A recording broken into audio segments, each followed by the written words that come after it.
কি বলছিস? কি খাবার? ঘরে খাবার আছে, হচ্ছে না?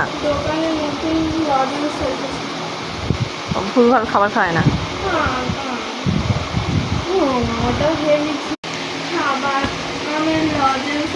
দোকানে দেখেছি আগে। ওগুলো ভালো না, পেট খারাপ করবে। ও কিছু হবে না, তুমিও খেয়েছো, তুমিও সেদিন বলেছিলে ভালো, কিন্তু আমার নামটা মনে নেই। ঠিক আছে।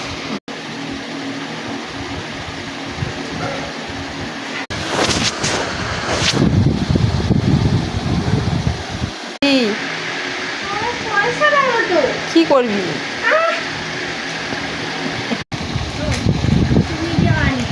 হ্যাঁ, কি ওটা? এইটা খাবি বলছিলিস? দে দেখি।